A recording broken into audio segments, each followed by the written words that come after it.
એની સાથે સાથે મુખ્યમંત્રી શ્રી ભૂપેન્દ્રભાઈ પટેલના માર્ગદર્શનમાં ગુજરાતના યુવાનોને વધુમાં વધુ તક મળે તે માટે ગુજરાત પોલીસ વિભાગની ચાલુ મહિનામાં જ ગુજરાત પોલીસ દળમાં કુલ 14,507 નવી જગ્યાઓ માટે ભરતી પ્રક્રિયા જાહેર કરવામાં આવશે।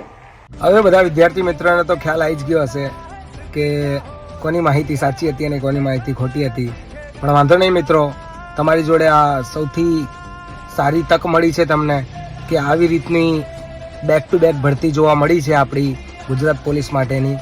પણ આ ભરતી તમારાથી ચૂકી ના જાય એનું ખાસ ધ્યાન રાખવું।